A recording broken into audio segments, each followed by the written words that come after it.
And actually, there we go. Before Okay, before we get that's to good. that business, I'm going to share my screen and show you those a few fonts I was playing with.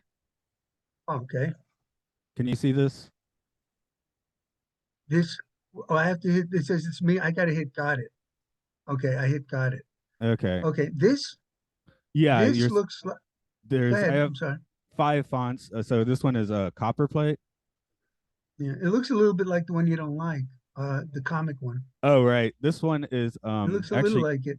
this Now, one is this the one before the first one? That looks like it's in bold.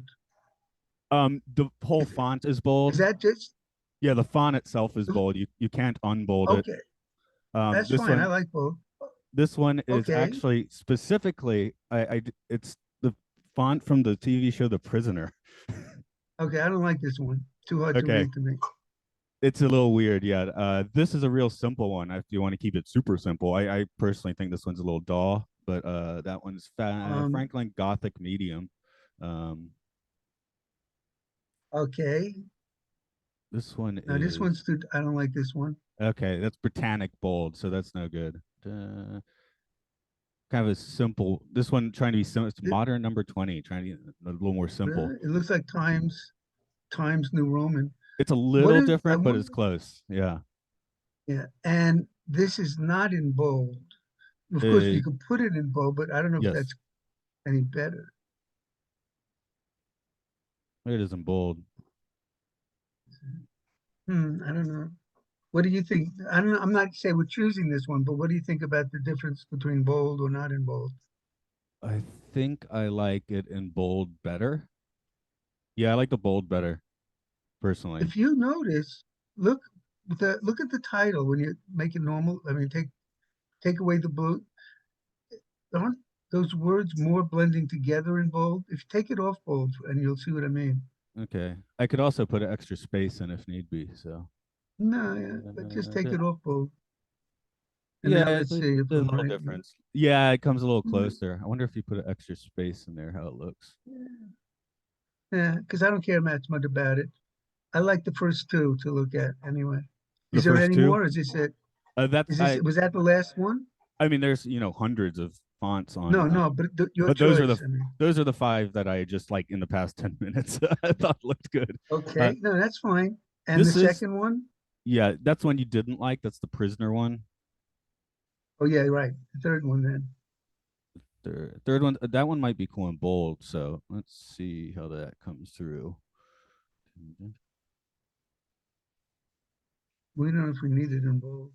Let's see. It's a little No, unclear and bold, isn't it? yeah. Take the bold back, unbold it. Be bold and unbold. Mm-hmm. Okay. So now we have so it's this one because this is kind of bold anyway. You know, it Yeah, yeah, looks like yeah. A it. little distinct, yeah. So Working. that's Okay, Franklin and so Gothic. one of those two. What's the first one again? That was the copper plate, which actually I used for our the first album. I used this for the cover, Hmm. which is the Maybe the movie. maybe the third one. Okay, then I'll get Crank. Okay, Franklin. That's Yeah, Franklin Gothic, I think. And I wonder how it he looks would be happy. if I bold the Uh, title only might look good. I don't know if it looks better or worse. Nah, I don't like it. Okay, so I'll just do it without the Oh, bold. what I do also, by the way, just where it says lyrics, Uh-huh. I usually put these single space, just this. So it says walking blah blah lyrics right Oh, underneath it. yeah, yeah. That's just You know what I mean? that's this Ju- right? Just Oh, single space between the title and where it says the copyright thing. mm-mm. Just Oh, right, here. right. Dun, dun, so keep it. You mean like that? Oh, it's just the I think it's the font type. Yeah, If if I make it you could smaller, just no, you could just you just do you know how to do the line change? Can you see um, my marker here? Can you see my uh, can you see my I cursor, whatever it's do, called, that arrow? I don't think I can. Oh, okay. Yeah, Yeah, if you just go from the top, from walking, and you stop at the S of Gellis, that didn't if do you it. just Uh huh. highlight Uh huh. from, Like here. but from yeah, but do it so there's no space after the S. So start from walking. Oh, right, right. If you start from walking, Go and then to, just go and stop it at the, there we go. yeah, there. And now you do the single space, wherever that is on here. Do you know? Uh, I'll look it up a little later, I guess. Okay, Yeah, off the top of my head, yeah, I don't it's over remember, here. but It's where those arrows are. It's in those middle set of boxes, the right-hand side where the arrows go up and down. oh To yeah, the yeah, left of okay. the AABB, yeah, no, up one. To Up the one. left of the AABB, This guy. over there. Yeah. Okay. One If you line hit that, then you just hit, groups. it's on one. Hit one now, but it's Oh, on one, it says. yeah. Line spacing option. Anyway, it says it's on one, so that shouldn't be like that. I'll It's play already with it. on one. Yeah, I'll play with that later Okay, because it's because yeah. yeah, I Uh, agree. It should look like oh, I that. see So something. Go back there. Go, if you go back where you just mm, were, line spacing the line options spacing, that that option, everything here should be zero. So that auto should be on zero 0 0. The as well. auto The, auto. yeah, Oh, just there. change that to zero as well. No, over here. No, not that. Oh, oh, Where it sorry. says auto, spacing before, after. Go Spacing. down, go Oh, there. down. Oh, There it oh, is. right, right. And that's 0. Okay. There it is. And there it is. And then you hit the OK, on the bottom. There we go. That does it. All Okay. right. And then I'll See? do that with the Yay. verses too. So okay. We've just uh we just tangled in one technology. Well, that's my point. It's So like so much easier just to do it this way. I mean, I don't mind writing emails, but yeah, yeah, it's like well, a lot of stuff's like, oh, in a studio we'd work this out in like 2 minutes, you know. yeah, exactly. um. Exactly. Anyway, let me give you Now, a quick rundown of how the show is going to work. The format to say. So I start off. I'll do an introduction, which this is kind of, I think my audience is kind of a Star Trek crowd, so you might have to do like a little more explanation oh where you're coming really? from than usual. Um, this podcast has sort of become like Roddenberry affiliated, which is kind of cool. But um, Wait a minute. What do I have here? Okay, I'm just confused. This is all me again. That I didn't have time to do because everything went wrong. But go ahead. Go mm-mm. ahead. Oh right. So I'll do an intro, and then I'll read a little bit of trivia. And if you don't mind, I will have you read. I'll put Rod Serling's prologue on the share screen and have you read that. Do a little line read there. Okay. Some people do a Rod Serling impression. Some people just talk. I So don't some know. people do funny voices. So it's up to you. And then after that's basically, I'll mostly give you the floor because you have a lot of points you want to make just for Yeah, yeah. observations. And then the very end of the show, I ask 3 questions at the end of every episode. Would you like to know what Yeah, they are? don't ask me. Don't have to ask me. Don't ask, so I'll get a spontaneous question. You don't have to tell me that. You want them to be You know spontaneous? what I Okay, mean? yeah, yeah, yeah, yeah. So Yeah, just some ask people me want that. Yeah, and some people want that. yeah, So and ask me anything you want. The whole thing. Now, uh, I've done this through the Sethian lens, so to speak. yeah, yeah, yeah, for sure. So my point is just you'll Oh, probably need to like explain that a little bit more than usual yeah. because it's Okay. the Star So Trek crowd. where I lost. Oh, you're putting something. Oh, that's what you want me to read. Right. God, I gotta know how to do that. So I could put my instead of looking down, I could look up a little bit more. Yeah. Debbie, Sorry. Seems to have didn't you want to know crashed. how to do this? Yeah. If do you know how to do it? Okay. If we remember at the end, and we might not, end of this time, Debbie, who does a lot of things on Zoom, has been trying to figure out how to do what you just did, share screen like this, so she could put something up, so the other people in her, the meeting they're having could Mm-mm. look at they could all look at it like we're doing at the same time. She Yeah, doesn't know because how to do that. I had to do all that Zoom teaching, so yeah, we very quickly figured it out. Yeah, it's just that one thing. It's the one thing here, and I would read my notes on that as well. We also didn't, we had, But- we didn't have the settings for a while. Yeah. All right. Anyway, that's another issue. Okay, well, Well, that's it. Then yeah. then you could see your eyes, and now you're gonna be looking down. Okay, could you double 1.5, 1.5 space it if you know how, or double space, or Yeah, I'm trying to get it just more readable here because it's just coming through. This isn't an actual word processor. This is a weird text box, so you can't. it's a weird processor So I'm as opposed trying to to a get it word processor. readable at least, it's unfortunately, Yeah. well, for better or for worse, it's a very long one. Usually they're not this long. Stretch that out a little more. Can you see all of that? It ends with the zone in the Twilight Zone. Yeah, Yeah, it I ends can with that. see in the Yeah, I think I Twilight Zone can period. format. Okay, it's good I did this one ahead of time. Sometimes I just throw it up when we're doing the show, but it's like 3 sentences, so it doesn't matter. But this is a very long one. Okay, that should be readable. Okay, I'm gonna stop the Okay. share for now. Um, it's the green share screen button at the bottom of the page. Screen share. Oh, do you tell me how to do it? Yeah, it says share screen, which I don't think you Yeah, can do. Deb, You have to be the I'm just host, I bringing think. her over. Go ahead. Oh, you have to be the host. It says screen share. Right. And then it gives you a bunch I of know that. options. I just use the whiteboard option. That's why you just got a white screen and I just put text on it. You paste it on the text, or how do you get the Yeah, text on it? I clicked the once I clicked into the whiteboard with so I don't know if you can see the controls, but there's a text No. box. Yeah, you might not have to be the host to see all the controls, but when you're the Yeah. host and you do that, you get Okay. a bunch of options. All right. So the white screen and then text box. Yeah, into the text box, I think. Yeah. Okay. I think that's how. All right. Thank you. So if I wanted to do that well, I'd be the host. I'm not going to try to do it now with you, but if I wanted to share what I'm reading with you on there, I would not be able to do that.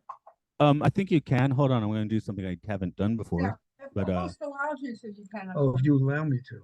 I just brought up my text file of these are my actual notes, so you can do a file as well. And when I showed you the lyrics, that I just opened my Word onto the screen share.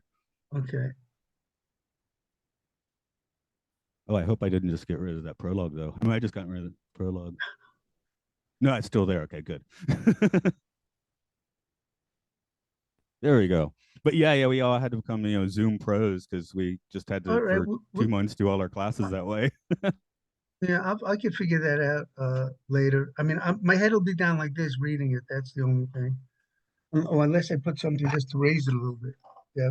Yeah. Oh, well, these crossbars. But I don't want to put this here. This is high tech. What we're doing. Is that in the way of your face? No, I think It's not in the way of my face, but it might be too high. Do you look at you see my head? I'm reading it like this. Yeah, and I don't know if I could read it like this or like this. Is my head big difference where my head is? Or no? Okay, forget that. It All should be right, fun. I just have to make sure. This is I do post them to YouTube unless someone asks me not to, but it's basic. 95% is audio listeners for this anyway. Okay. Oh yeah, that then. So I can go like this whenever I want and stuff. Yes. I probably do that regularly. Go like that. All right, okay. good. That's my arsenal of emojis. Life emojis. We'll get into it. What I'm going to do is just leave 5 seconds of silence so I can spot it in the file later, and then we will get rolling. Go on? I'm sorry to interrupt. Is this like an hour in between, a half hour and an hour and a half? Anything it is? Is there a built-in end you want to do? Or just curious. It runs. I don't care. The episodes usually run 40 to 60 minutes, basically. Okay. I try to leave the dirty language out of this one. Although if someone drops one, I can put it. I have a fun sense. I have not. Yeah. I don't curse that much anyway.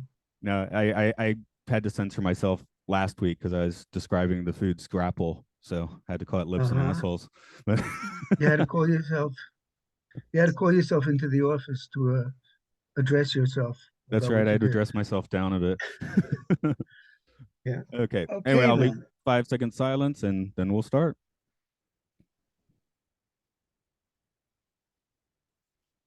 Hello, welcome to Time Enough Podcast. It's where we look at all of the episodes of The Twilight Zone and beyond.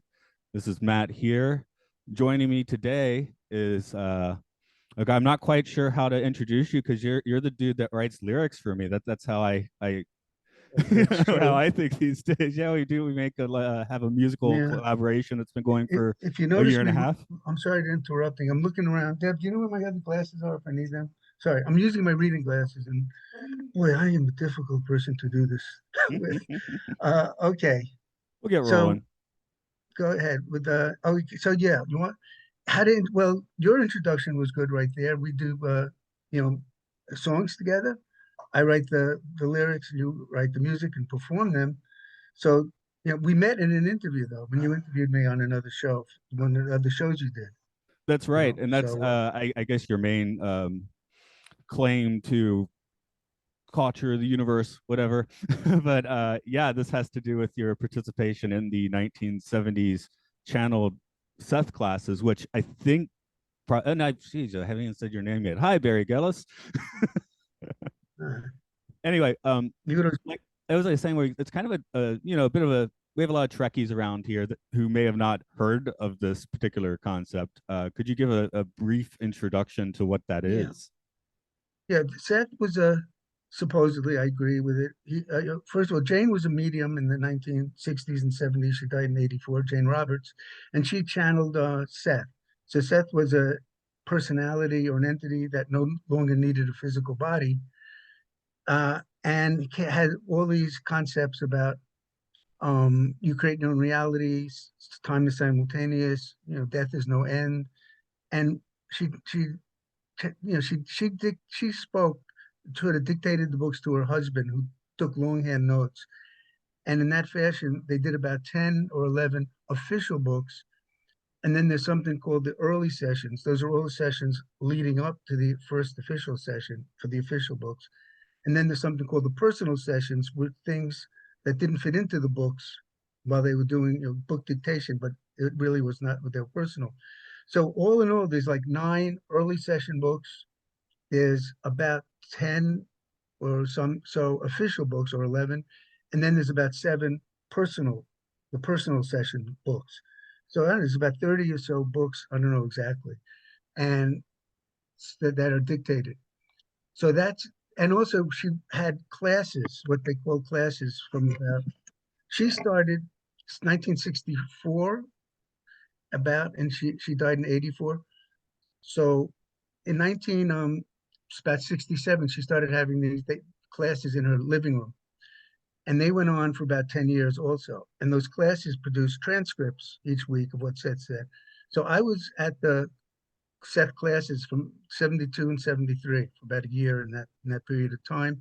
One of the New York boys, and Sue Watkins wrote a book about class, and they called us the New York boys, because we would travel 5 hours from Queens up to Elmira and then 5 hours back. So it was like a 10-hour journey.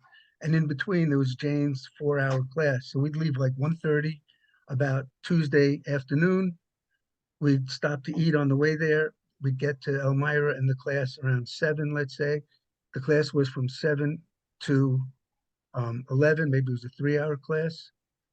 And then that would be over. And then we'd go eat a little bit again someplace. And then we'd come home, another 5-hour trip. So we'd get home about 4 in the morning, 5 in the morning. So it was so Tuesdays was eaten up by going to Seth class for us. Now we were in our early 20s, and we weren't. I think only one person was working, and he was able to get that day off. So it didn't interfere. Otherwise, it'd be a bigger problem. So that's what we did. It was a 10-hour back and forth with the 3-hour class, and that, you know, that's what that was. So that was going to Seth class for us. Seth class was really, we're just sitting in Jane's living room, like it wasn't a desk, like a class. Jane was on a rocking chair, rocking back and forth, talking, and everybody was kind of sitting around her on the rug, on chairs.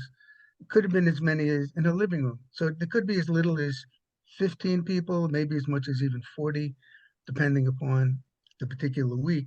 And as everybody was, so the week before, a transcript, somebody, you know, Seth spoke. So when the class began, Jane handed out the transcript from the week before, which is what Seth spoke. And so that transcript was handed around. We talked about what was said in the transcript. We didn't read the whole thing, but we had it. And then we had this, you know, group discussion. And, you know, Jane might introduce a topic. It didn't matter. Other people could.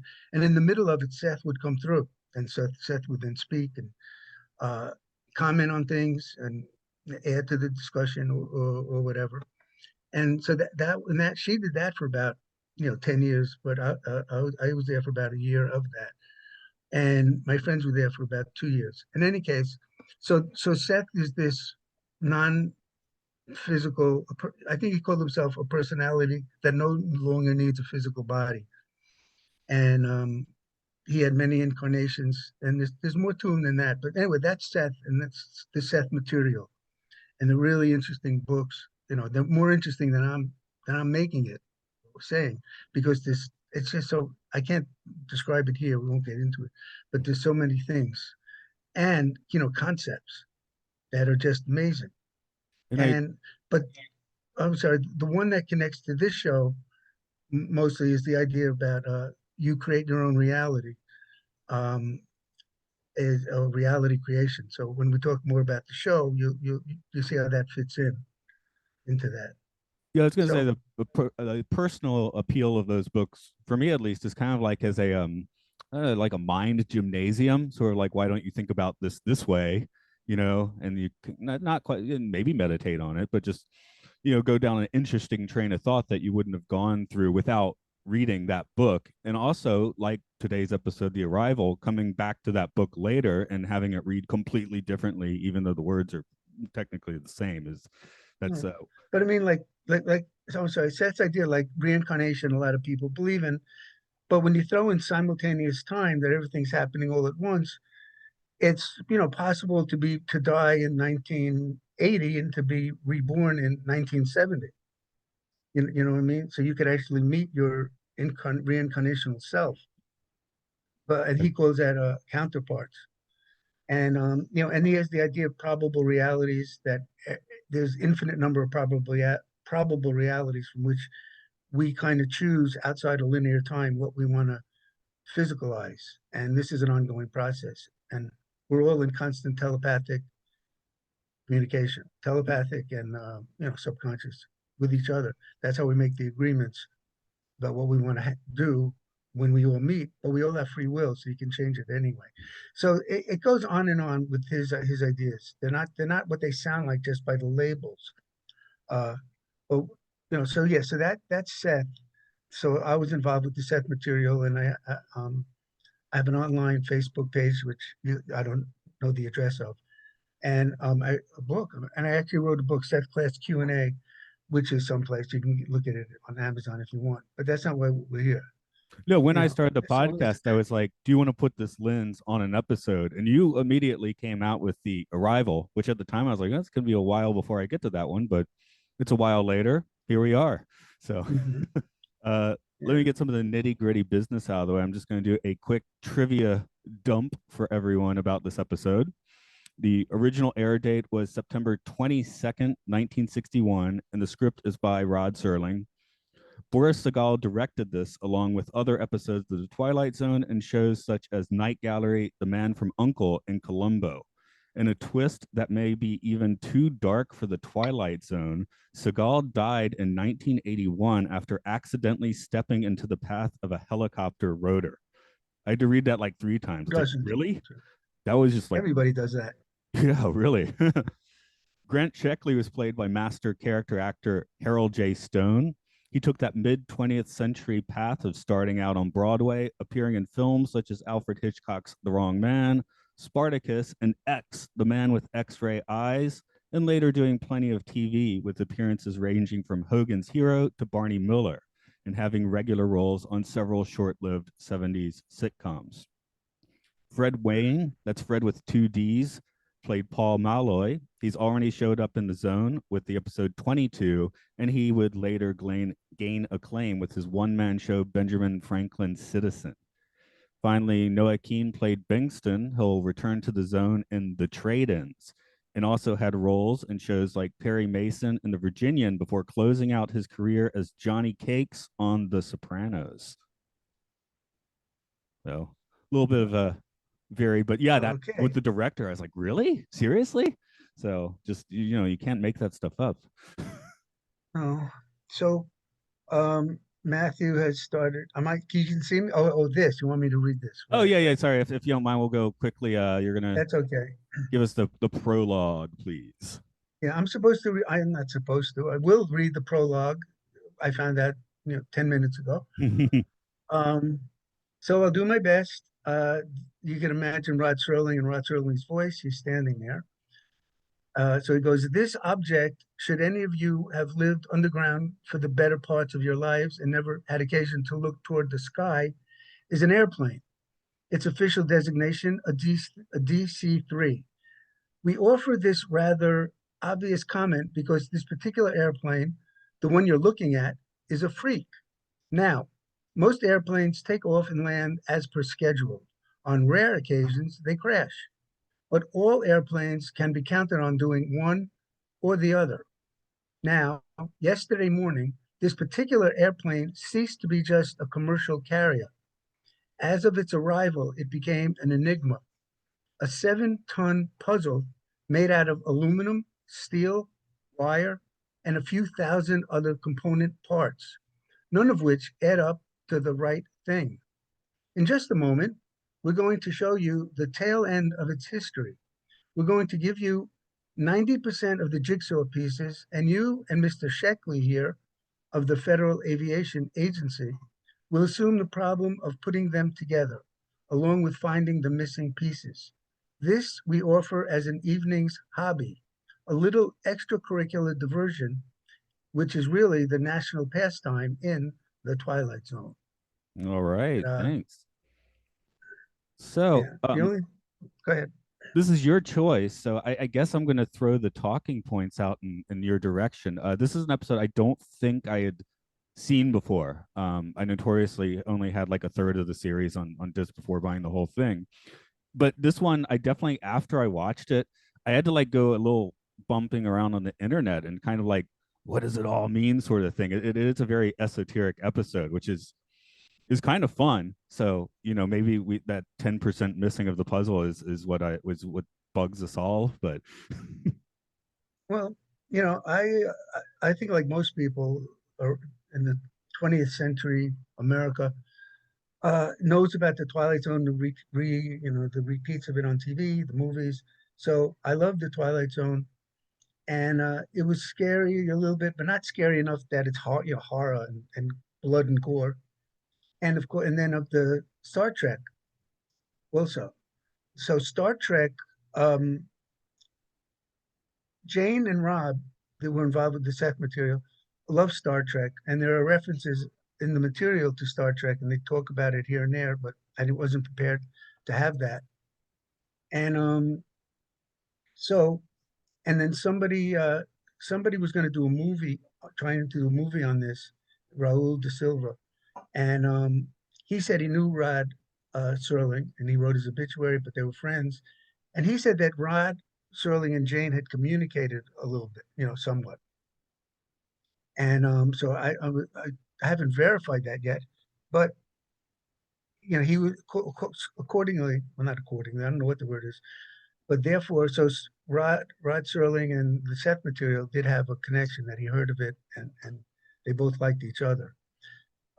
But so what I'll do now, I have these notes I was going to read, and then you can interrupt at any time, but then I can get in the points I wanted to get. So yeah, we sure. start that? Let's go for it. Okay. Some of it at the very beginning repeats what you said. Okay, Rod Serling wrote it, the Arrival. It was the first episode of season 3. It aired 9/22/61. That was about 3 years before Seth came through Jane. He came through like 63 or early 64. In the show, Grant Sheckley, who is the protagonist, says that the plane isn't there. But in Seth's idea, I want to interrupt myself.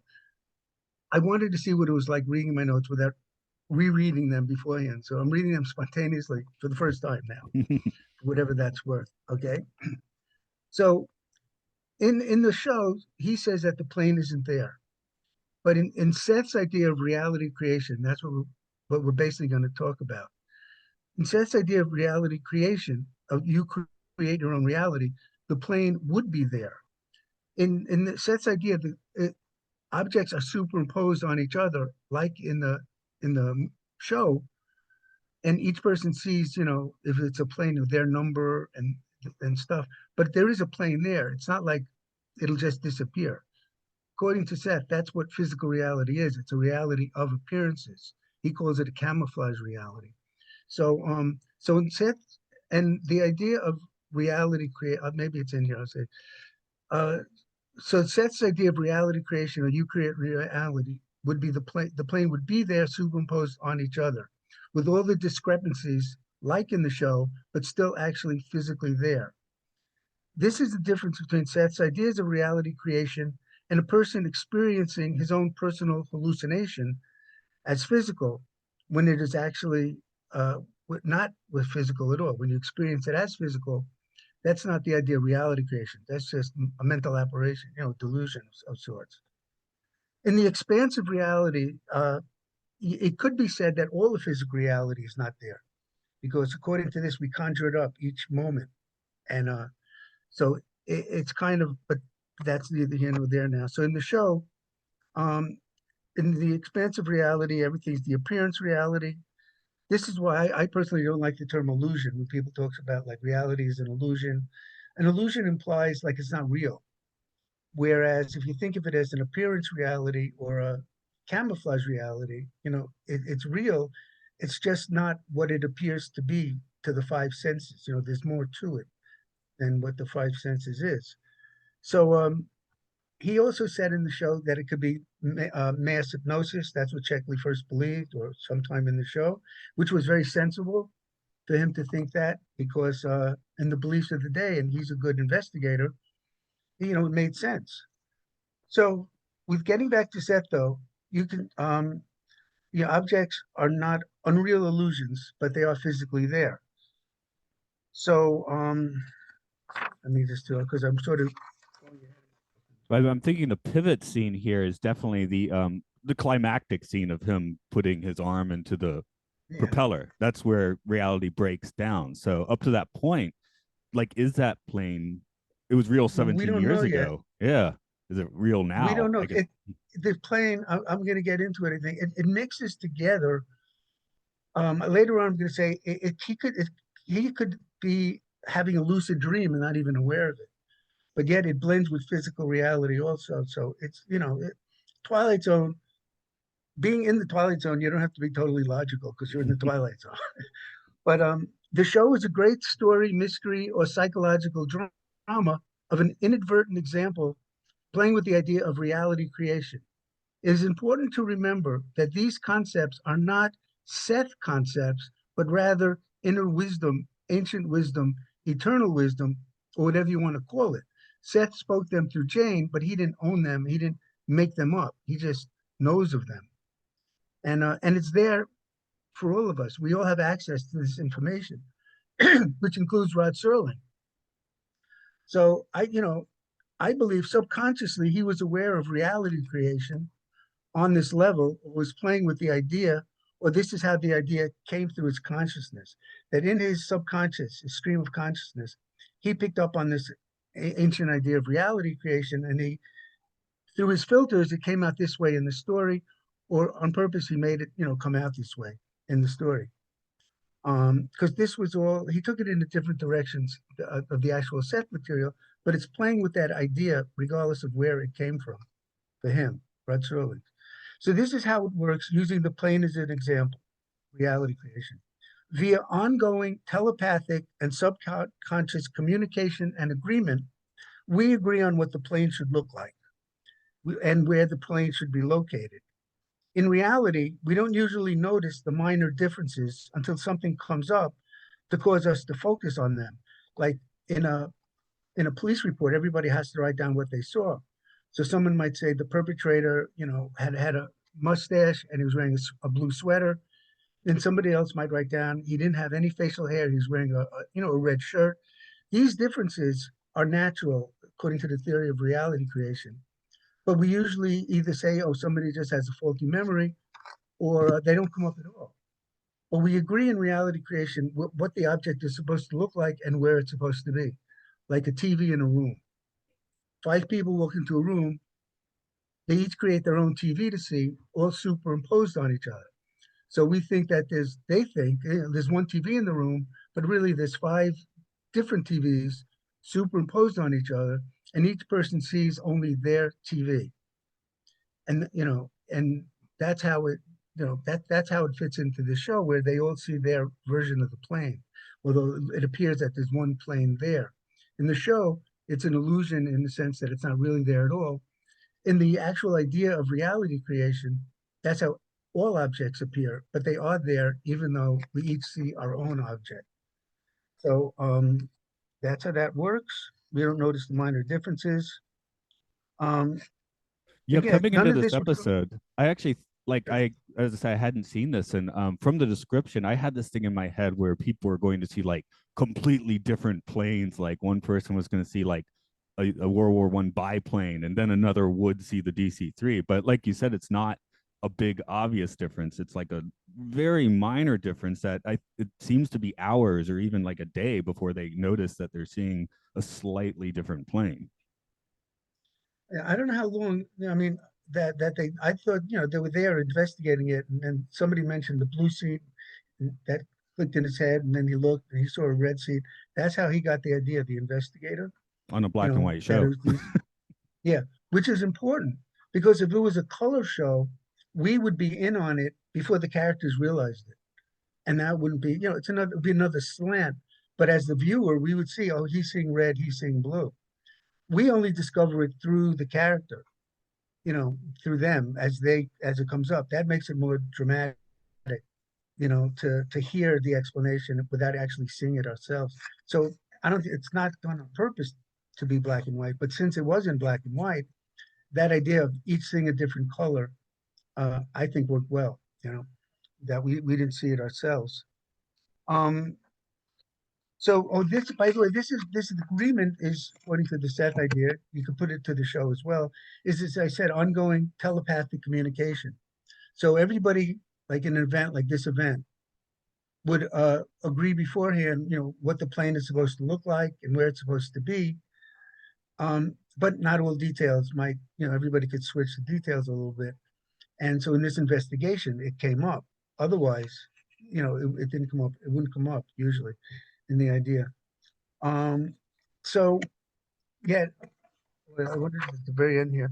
The ongoing telepathy, which we can also access in our dreams, can explain how Sheckley hallucinated the actual people who worked there, although they never met.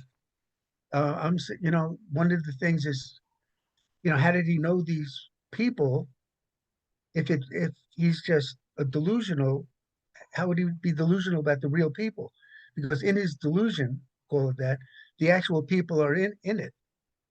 And I'm just saying, well, it would be possible according to the Seth concept because via telepathy, you could know what people look like. You could create them because you have a vision of them somewhere in your mind already.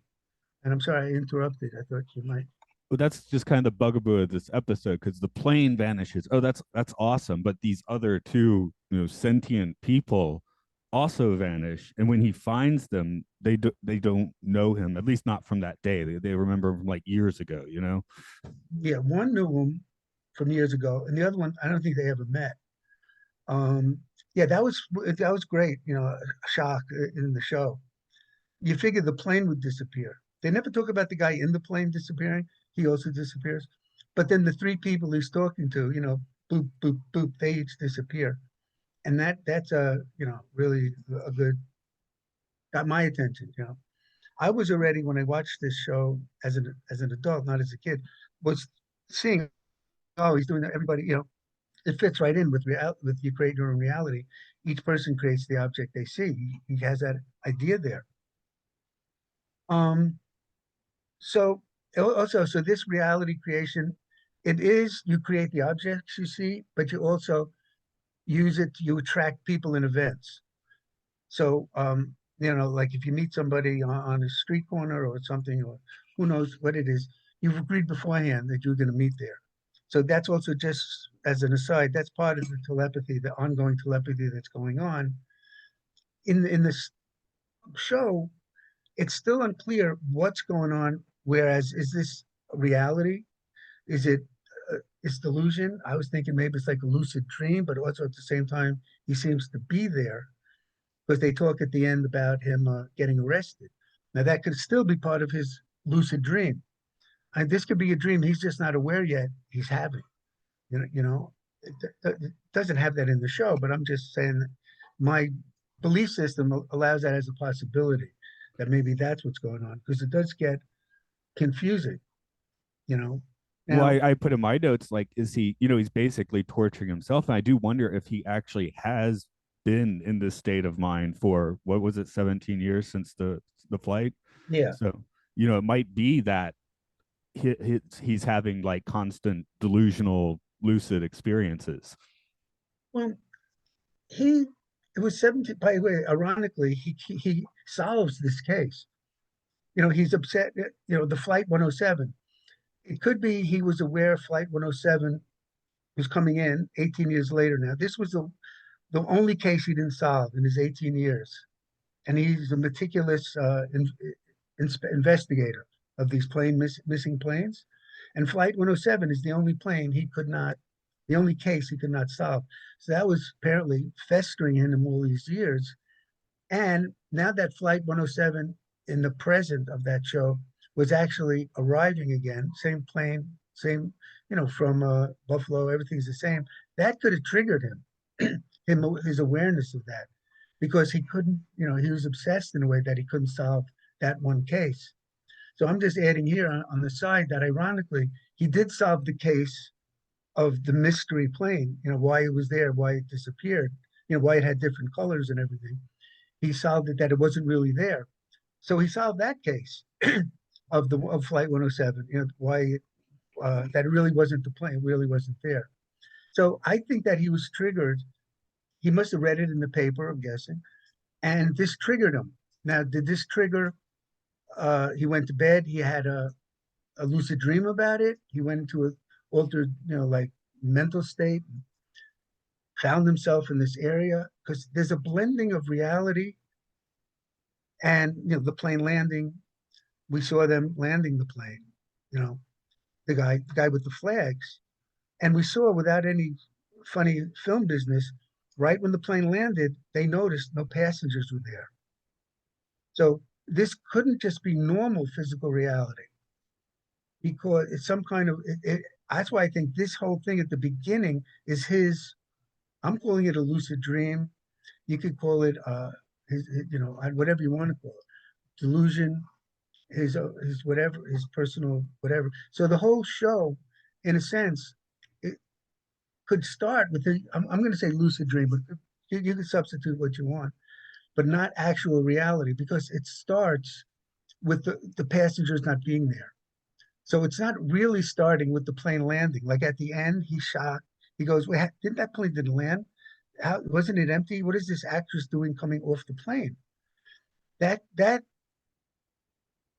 we didn't see that at the beginning. We only saw his lucid dream of it or his delusion of it or whatever of it. So right at the start, we're not involved in physical reality, although we're tricked in a dramatic way into thinking it's all physical and it's all happening.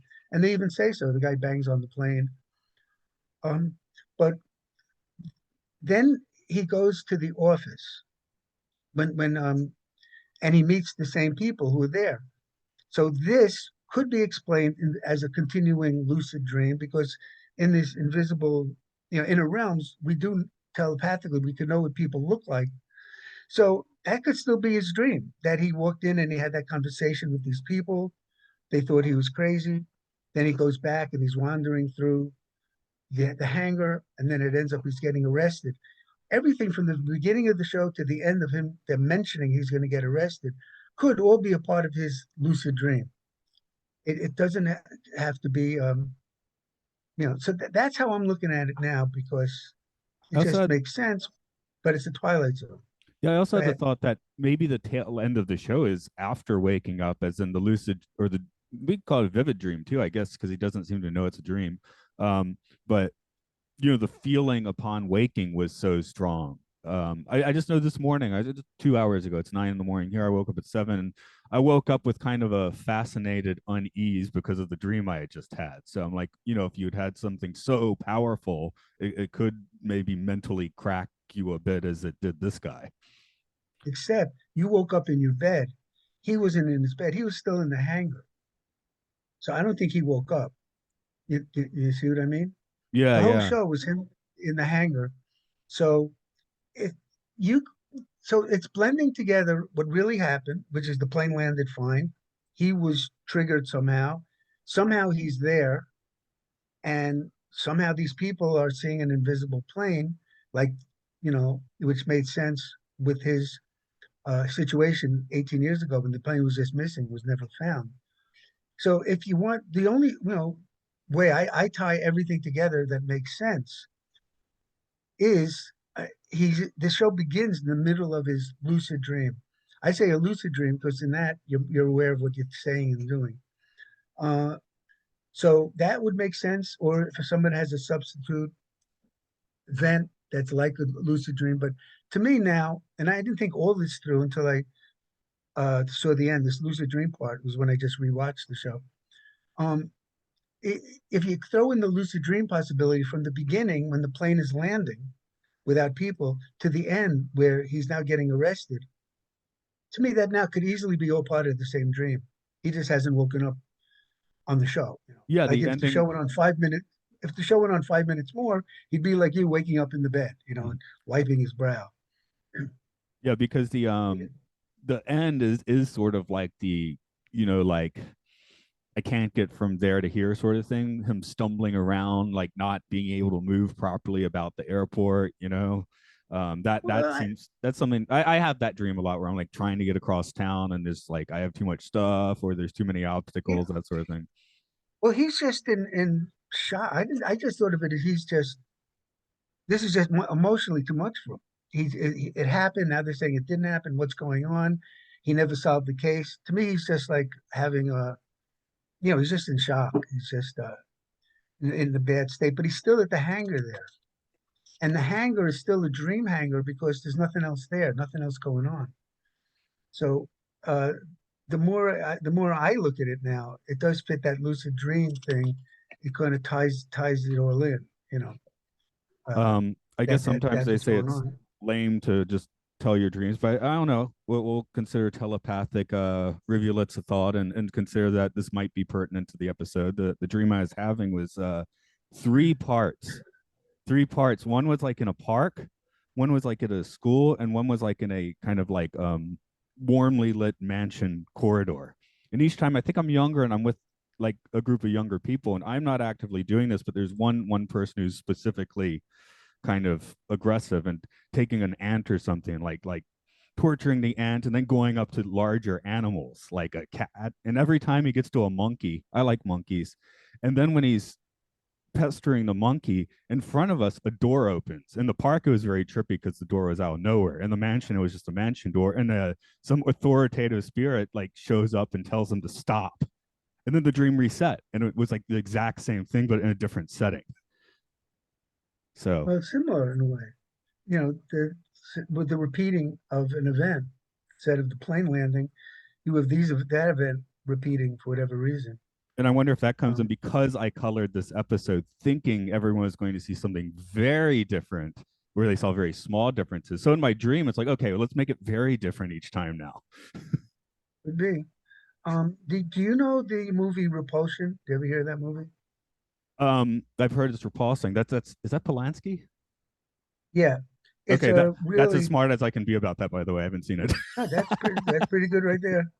It's called Repulsion. It was directed by Roman Polanski in 1965, so it's 4 years after the episode that we're talking about.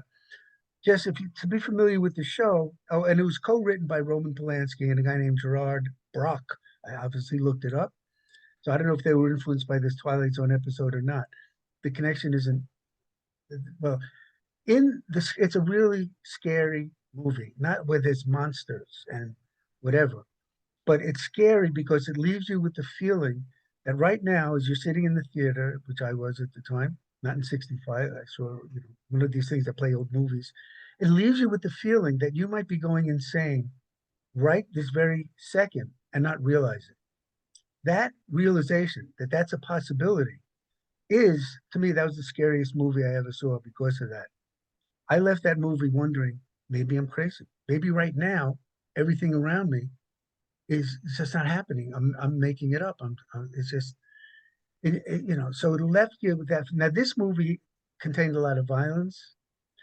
It was explicit. I guess, violence. It was Catherine Deneuve's first movie, who's a very pretty French actress. But in it, she is left alone. She's kind of a weird person, but she looks normal. She's left alone for a weekend, and she goes crazy in this, and she ends up. Spoiler alert! If anybody's going to see it, she just ends up. I don't think she gets raped, but she ends up brutally killing people, hiding them in the different places in the house. She's walking through a hallway, and hands are coming through the walls. Like it looks like it's coming through latex or whatever that you see. These shapes of fingers and faces like the holes are moving as she walks through them. And it's real scary. And it ends up the sister comes back. The house is a mess. She's staying at her sister's house. She's hiding under the table, and these dead people are going to be found all around. So to me, it was much more powerful for these reasons. But the arrival here I'm reading has the potential. Well, the arrival has a little violence at the end, the potential of it when he puts his hand in the thing. But in this case, you don't know. Also, he's going crazy without awareness, as that girl did, I guess, woman did, in Repulsion. Both of the, I'll call them protagonists, were were having experiences, and they were losing their mind. And they didn't know what was real or not. And in the Twilight Zone, there's a reason for it because of Flight 107. In the other movie, I don't think they give any reason for it. So it gave you the feeling just could happen to you at any time. Like right now, Matthew, you right now. Everything you're experiencing is crazy. You're not, you are now in the beginning or middle stages of being insane, Well, but right. you don't even realize it. And that's what Repulsion left me with. This is similar to that, although since he has a reason for it, and you don't quite get the idea that you could also be like him in the show and experiencing something that's not real. But it did have that in common with Repulsion, which the second time, well, not the second time I've seen it, but the last time I looked at the show you sent me, The Arrival, I made that connection also to Repulsion. I hadn't made that before. I feel It's like that's kind similar. of a emotional sorry, it sounds emotional connection doesn't sound like the right term, but a like it's more of the emotional content that's being replayed in Repulsion, where I was thinking the opposite direction with the I guess the more logic side, going backwards to Akira Kurosawa's Rashomon, where we have, four different versions of the same story. Yeah. But No, that's not emotionally based. no, this is definitely, to me, a psychological drama, a psychological mystery, uh, as opposed to, it's also a regular mystery. Where you're figuring out, like Sherlock Holmes, what happened here. But then ultimately it becomes this psychological mystery where you don't really know what's going on or why. And, certain questions aren't answered, like that I'm answering it by this lucid dream possibility I'm just making up. Because it makes sense. I mean, I'm not just making it up. Oh, he was eating ice cream in Carvel. They just didn't put that in the show. No, it does fit to me. And it's his So actually it's his detective skills or his investigating skills that brings him down. When he proves he got it and he's smart, that makes everything disappear, and now he's like a mess of a emotional wreck, basically. yeah, which is ironic because he's solving the case. That's what he thrives on. He prides himself on solving all these mysteries. When he solves this mystery, it creates more problems for him because now he realizes, I don't know if he realizes he's going crazy or he realizes in a dream, eh, you know. But it's ironic that solving this case is detrimental to him in a way. But if he's in this mental state, something would have come up anyway at some point because he's obviously trapped, in something or other. And any Uh, loose ends, of course, could be explained because it's the Twilight Zone. So you say, well, it's the Twilight Zone. yeah, you're allowed two loose But ends in the Twilight Zone per episode. yeah, um, I will ask about your notes a bit more, but I think a few of them might come out naturally if I start asking I the think they all came questions. out. Okay. I think Well, they all came out already. oh, cool. In that case, I'm going to get to my questions and see if we end up anywhere different. Three questions. The first one is, in this episode, who exactly went into or through the Twilight Zone? Well, since he's the protagonist, Sheckley, Yeah, I think everything's that's a through his pretty eyes. obvious one. So the other people are just he's making creating them, or they're there, but they're just like I don't know what guests, characters Servers. with him. Yeah, they're not. Oh, what's going on now? They're in reality. They're not in the Twilight Zone as the way he is. That you know. Anyway, so I would say that basically he's the one in the Twilight Zone, and they disappear at the end, so they're not really there. So this is Sheckley's journey into the Twilight Zone. Yeah, so some episodes that's a more difficult question, but I agree. This one it seems pretty clear cut, especially if it's a lucid dream. He's the only one there, right?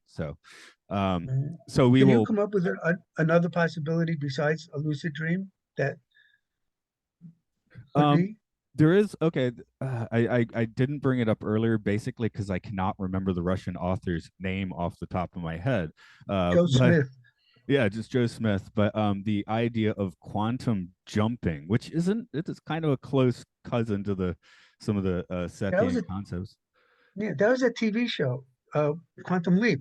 Oh yeah. So this Yeah, guy was the idea that basically like we are all moving through different realities. So like again, it's similar to you make your own reality, but we're physically yeah. jumping. So when I meet you the next time, it's like a completely different iteration because we're all going in different directions through reality. The Yeah, well, idea being this is the idea of what with the Seth material they would call probable realities. In other places, they sometimes say parallel universes. But probable reality is when you make a choice to do something. Like let's say, there are infinite probable realities. But let's say, you decide to walk out of your house.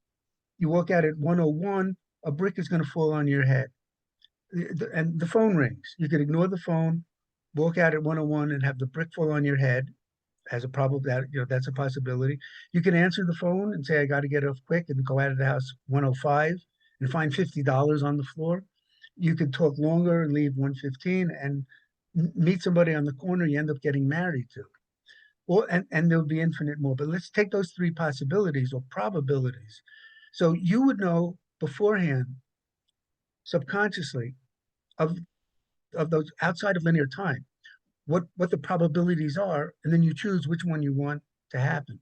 So you choose the one you want to find $50. So that's what causes you to answer the phone, etc. And free will is always in place, so things could change.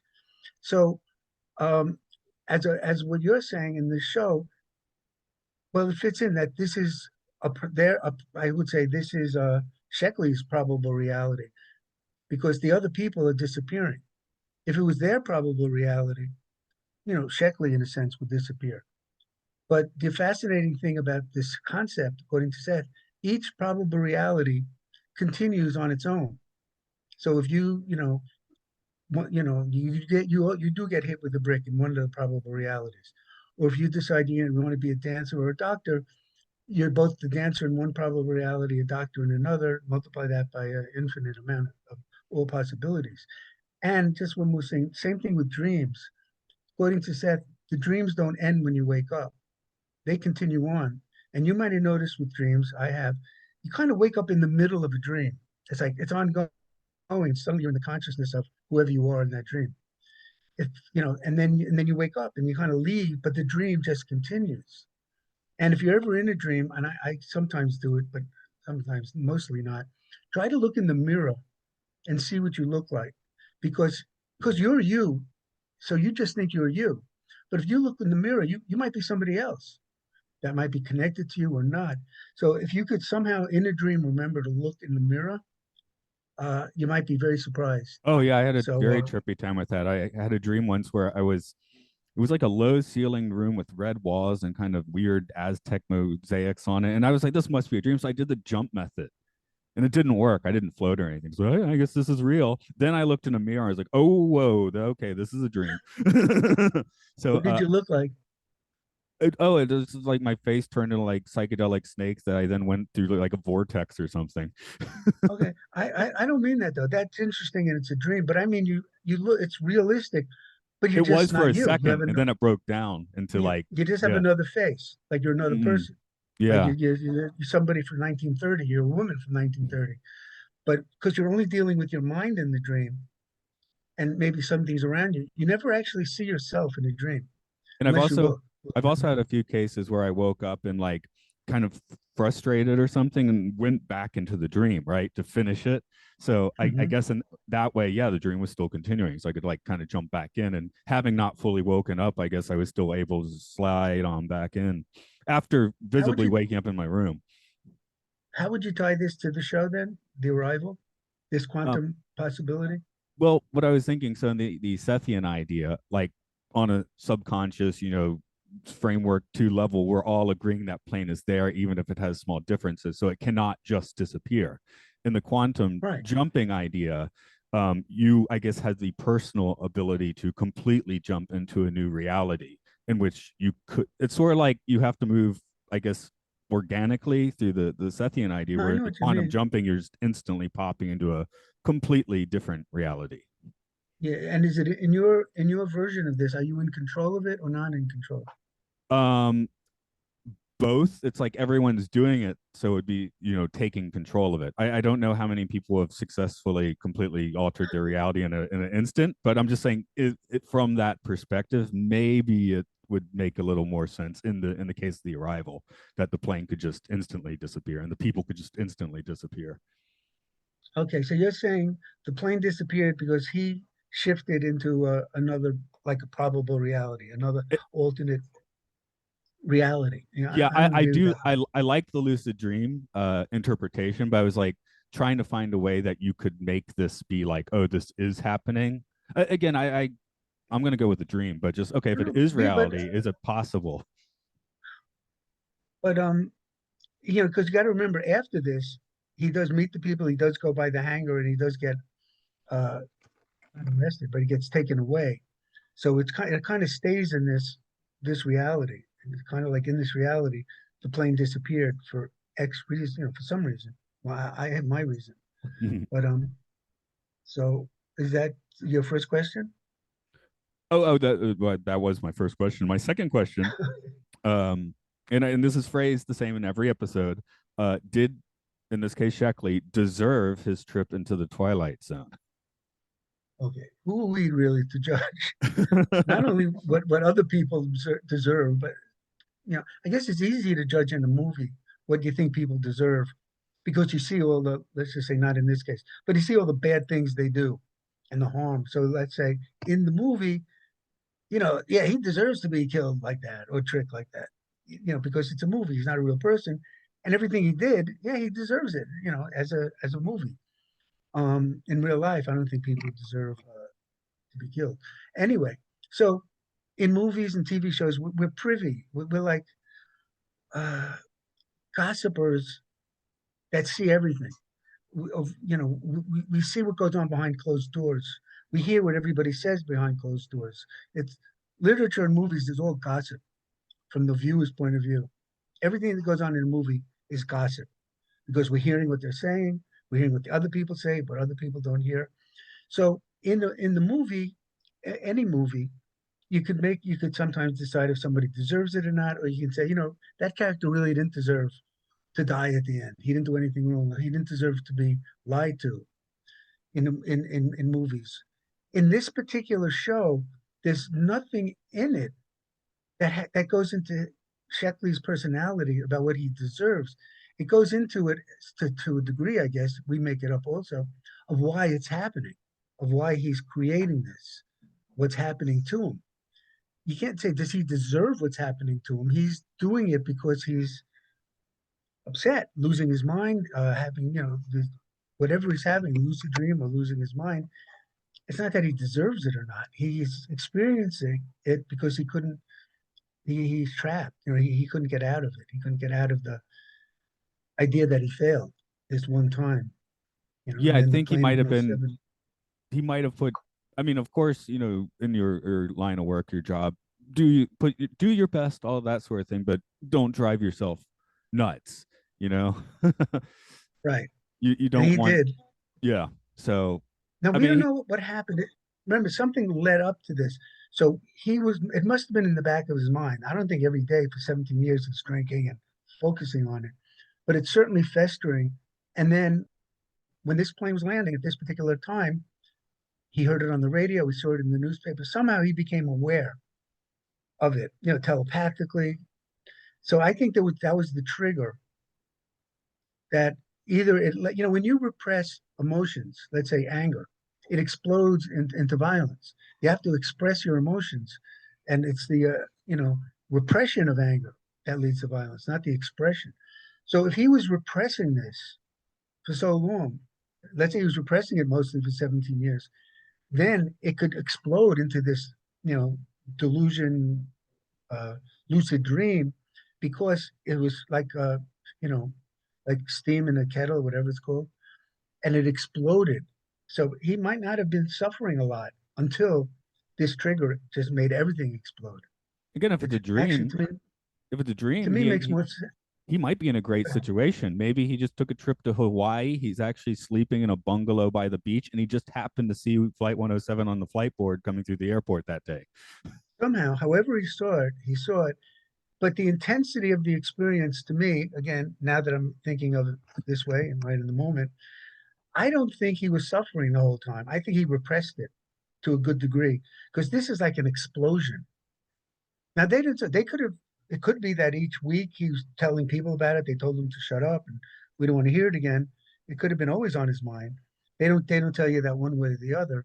But just given and it could have built up to it that way. But just given the intensity of it, I have a feeling this was something that exploded into his more repressed, something that exploded into his consciousness that led to this delusion, lucid dream, or whatever it is. Um, so it's not really a question of he deserved it or not. It's not. He didn't do anything except within himself. You know. The last question I throw on these episodes. This is not a rating of quality. This is the tripometer from 0 to 5.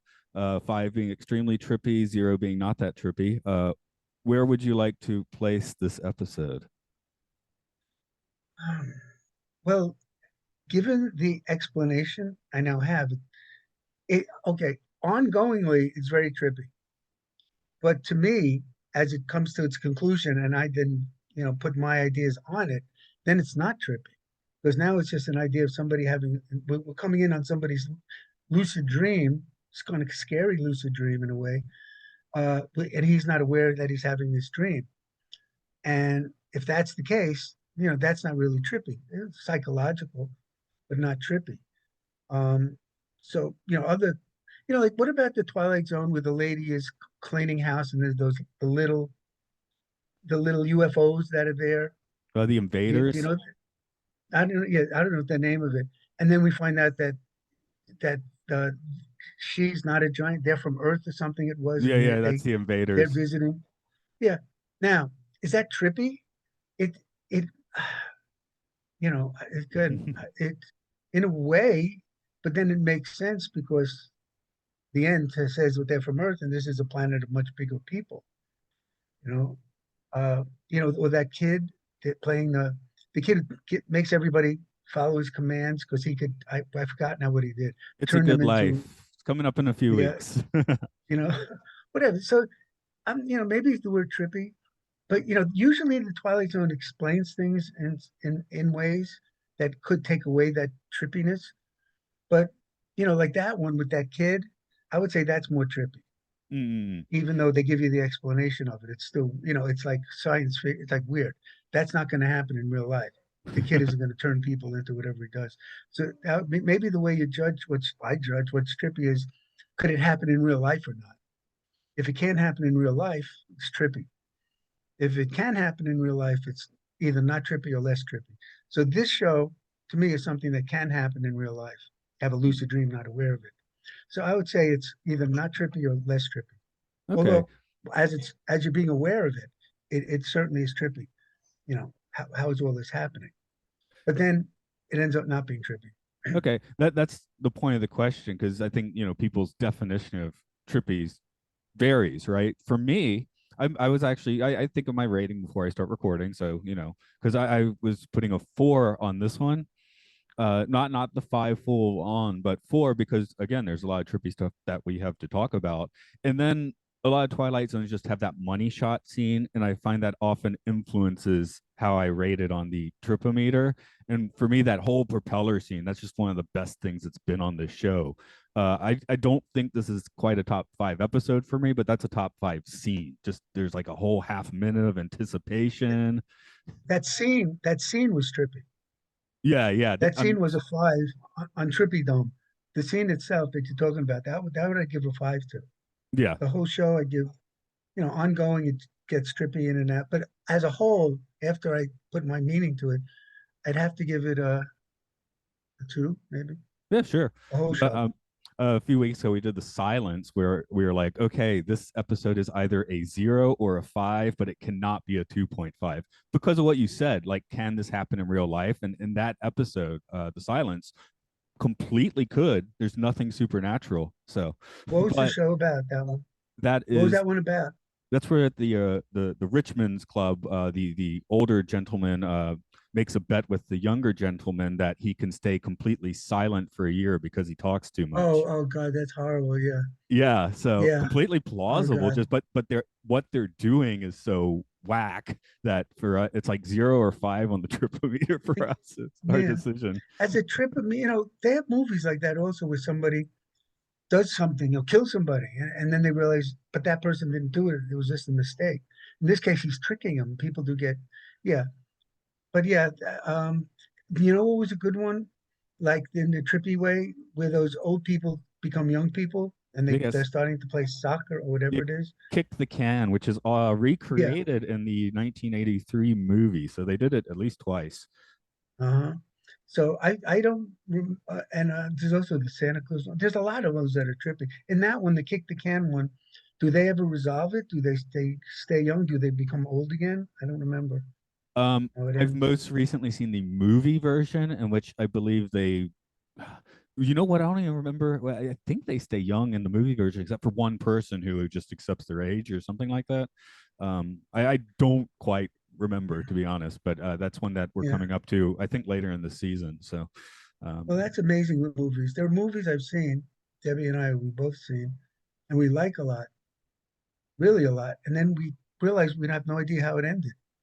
Like later on, like 6 months later, we loved that movie, but we still don't remember that. In the, I sent it to you because I came across it, but I realized now they're all over the place. The radio versions of the Twilight Zone. Um, I don't know if I sent you a copy of one, and oh it's yeah. 80. These It's Blu-rays I like have actually. 47. It's like 47. It's like twice as long as this. So it must not change it really. It must just. But I wonder if there's other clues in it because they did make it longer. I haven't listened to it. Yeah, you have to, I guess, You know, describe things more because it's a radio style, it but gives more answer. Maybe gives more answers even. mm, Throws in something that might even give an answer. because those A were hint of an answer. produced somewhere in the mid 2000s, I think. So they're a relatively recent production. So that would also, Oh, it's not coming from the 60s. So it might be oh. colored somewhat differently. But then sometimes So they it have like wasn't. very interesting actors taking on the voice roles. So, like more Shows. I don't know if it's with the Twilight Zone. You might know, but shows like Gunsmoke. By the way, you still got to do that song about Gunsmoke and Have Gun Will Travel. oh Those are two westerns. yeah. There's, anyway, Gunsmoke and I didn't realize it was a radio show for a long time. Even into the 50s, it was both on TV and radio.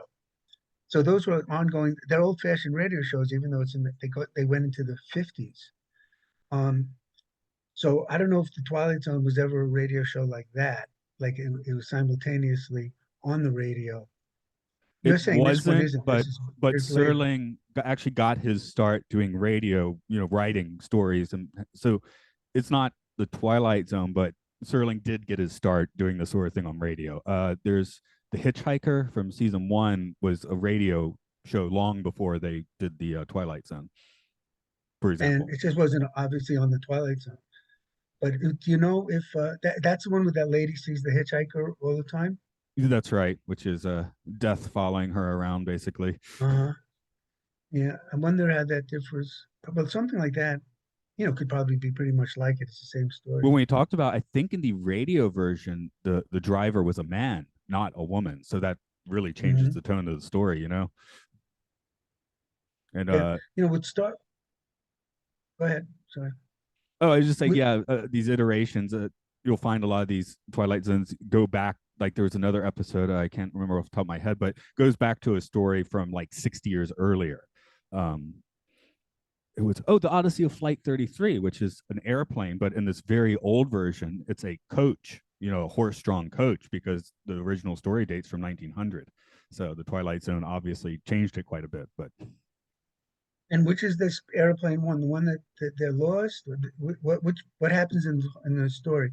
the Odyssey of Flight 33, where they seem to be uh, catapulted, back and forward in time. Right. They look down, they see dinosaurs and stuff. And Yeah, and the World's Fair. yeah. Uh-huh. So Oh, very, what very was a cool. great one? Willoughby. I don't Oh know what that yeah, was called.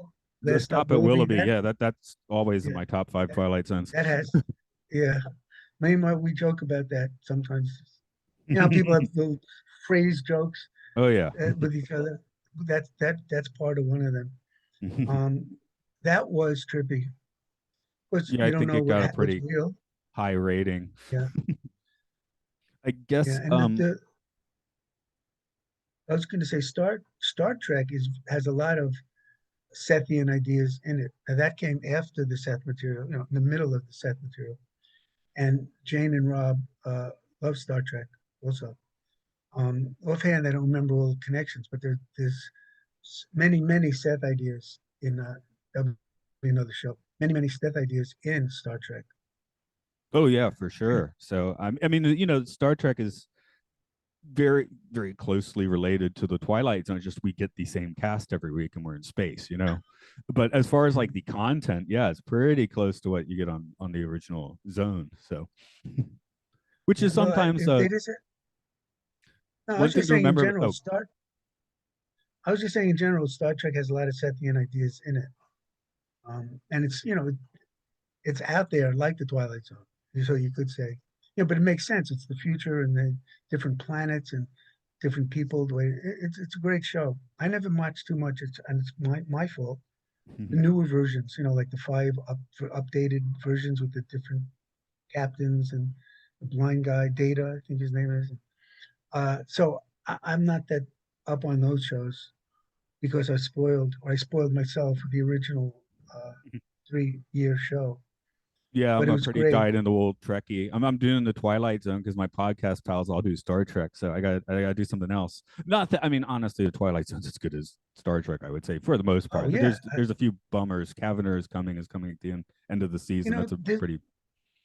there are two other shows that would like that. One Step Beyond and The Outer Limits. You ever hear those shows? Oh They yeah, were oh like the yeah, Twilight Zone, exactly. yeah, They yeah. were They taking, Yeah, the other not ones on as my good. shelf because I say From Beyond because I got Tales from the Dark Side, Night Gallery, Ray Bradbury Theater on Yeah, my shelf here. So but back in the black and white days when I think while Twilight Zone was actually on, I'd have to double check. I think that's where One Step Beyond was on, and The Outer Limits. yeah, I The think thing that One Step Beyond was a little earlier, and then Outer Limits was about the same time. the thing about One Step Beyond that's fascinating, everything's based on a true story. And I didn't believe it at first, or partially, and then I started looking up, like on a Google, like a certain thing that happened, like the book that they had a thing about a book called The Titan that had everything like what happened to the Titanic, practically like a mirror. And but the Titanic sank, I don't know, 2 years later or 5 years, a month, whatever it was. So I looked up. There really was a book called Titan, and it had all these. It was almost the same size as the Titanic. It was like it was like it was written after the Titanic. Yeah, I've heard And about there that. was That is pretty wild. yeah, and there are other things that you could look up with that show, and it's verified. So they took things from the newspaper or things that were in like gossip, whatever it's called when people pass stories on. But a lot of them they were true. So that was the slant Mm. of that show I'll have to go with that. that made it I almost interesting. I almost bought a set of it last year. The reason I didn't is about, I think it's like maybe a quarter of those shows have been lost to time. It's like, why I'd be buying an incomplete set, but that probably doesn't matter. But yeah, that's one where, 50s television, some of these shows have just fallen into the memory hole, like there's no existing copy of some of these episodes now. Especially radio shows. About 80% are missing. Oh yeah, yeah, Uh, yes. Twilight Zone got to on that in radio Static, shows. where we have Dean Yeager like flipping out because he's hearing transmissions from 20 years earlier. But the Outer Limits to me has too many monsters and stuff in it. Sometimes there's really good shows, again, my taste. Sometimes they're very interesting shows, and I would like them. I have it set to DVR that it records them, so I could see what they're about. Same thing with One Step Beyond. But a lot of times they involve monsters and then murder, and so it's not Yeah, like that's a always kind couple of of kept me a little bit away yeah, from the Outer Limits, just a little more Alien of the yeah. Week. Of course, Rod followed up with Night Gallery, which is a little more gruesome than the Twilight Zone. Yeah, I watched that somewhat. I didn't watch that religiously. Like you do Yeah, with when you're a kid, you watch things like there are all the some very time. good ones. And my thought is to do all the Twilight Zones, like up to the one they did a few years ago, then go back and do Night Gallery because hey, here's Rod again, yay! Get back to some That's Serling at the end. that's a decade endeavor, Yeah, yeah, yeah. a decade long endeavor. I guess And we'll wrap up today. So if you could tell the listeners where to find some of your stuff, because you got books of poetry, books of Seth. uh, We do I, some music. Where do you want people to go? yeah. I'm usually not prepared at all. So if I have a great book of poetry, I'll say so myself. I've written 4,000 plus poems, and Seth referred to me in class as our poet. And before I ever met Seth, a lot of Seth type ideas are in the poems anyway. But so I have one poetry book out, and of course I don't know where it is now. Oh, here it is. But you can get these things on, I don't know if it's coming up, mirrored, backwards, forwards. It's called Outside is a Secret Key. You can get that on Amazon. I have my own Seth book. It's called Seth Q&A. Oh, by the way, I'm going to put out on this Kindle thing, you could put out your own things. And I got, as I said, 4,000 poems. I got about at least easily 10 poetry books. I just want to get out there already in book form, but it could be even 20. But right now, that book you can get on Amazon. You could get it's called Seth Material Q&A, which somewhere I have a copy of it, but of course, I'm not good at self-promotion. Instead, I'm just not good at it. If it entered my mind, I might be good at it. But anyway, so you could get that also at on Amazon. Now, my email address, and you can put it up on the me or wherever. It's Bargell, Bargell at AOL.com. And if people write me, the book, the Seth book is like $20. Um, but what I do is that if people write me and give me their birthday, I go through all my poems, and I pick out the poems I wrote on their birthday. Not the year necessarily at all, but the day. So I would then I send poems I wrote on their birthday in there. I sign it. I make some kind of, oh, here it is. I make some kind of, again, it's backwards, but this is what it looks like. I don't know if you see it backwards. I got it forward. Oh, okay. And so I write a little thing on the inside, to Joe Smith, who's that Russian author, and I'll write something to him, and and then I'll include the poems. But that's $30 for me to do all that work, and of course I send it. But you can get it easier online without all that stuff, without signed, without the poems, on Amazon, and it's there. So that, and I'm working on a book which I am religiously procrastinating, which I'm very good at. That's going to be it's Seth Class Q&A, and it's because it's questions and answers about what the book is. It's questions and answers. It's called The Spiritual Inner Journey of Self-Awareness. Original Seth Class member answers your questions. So people over the years, 10 years or so, write me questions and stuff, and then I answer them, like in this, I don't know what this one is, but here's like the question, and then I answer it. So it has essays in it as well as questions and answers about the set material. And So the one about Seth class is going to be like that, but more questions and answers specifically about class. But that you can't get at Amazon yet. Mm. Yeah, it's upcoming somewhere. And of course, if you So take your email name Bargel, put that into YouTube, you will find the videos you posted of some tunes we've done. So if you want to yes, which hear the music yeah. side, there's a place to do that. Oh yeah, I really think that's worthwhile, and I got to do more of. I have a whole pile. You can see I'm good at putting things off. That I want to do. It's on my long list of what I want. It's the list isn't in any order, but it would be on the top. Making up more of those videos for the songs you already did. We already put into what we call albums. We don't have. I only think I have like 8 music videos for us, something like that. Yeah, there's a And we sampling should have there like that people can we should dig. have 10, 20. We should have over 30 because we have 30 songs that we designated that way. Um, but you could check out the songs as well. I always try to have the lyrics in the video so you could read the lyrics. All right. The dark side of Did you see the Clearview one? Yes, I did. Walking through the dark back. Yeah, yeah. I showed That that to a few other people too. So, yeah, that's the one I did. From my point of view, the best with the pictures and the lyrics and everything. so Uh, check out that. Maybe and, maybe I'll leave a link for that as well in the notes. yeah, that'd be good. So, As oh, go go ahead. ahead. Sorry. No, I was just gonna. I don't know what I was gonna say. Okay. Well, as for this podcast, it's Time Enough Podcast, of course. You can find us Time Enough Pod on Twitter, Facebook, and on Patreon. We are Podcastios, where we also do podcasts about sci-fi films and Matt and Luke's Sci-Fi Sanctuary, Disney films with Occult Disney, and there's some video gaming ones with Luke Loves Pokemon, Monster Mash, about Monster Hunter, and the Game Show, which is for British guys yelling insults at each other. So we have our little That weird, sounds like Parliament. I'm yeah, sorry. yeah, That's the British Parliament, right? yeah, yeah. I've seen a few clips of that. I was like, whoa, really?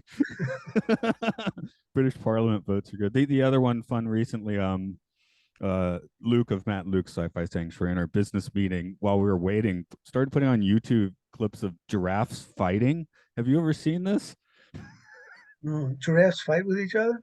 Yeah, they're whipping each other's necks around each other. It's crazy. Ugh, nah, not interested. Wrestling, I guess. I don't know. It was really bizarre as you're sitting there Well, waiting for the usually meeting to start.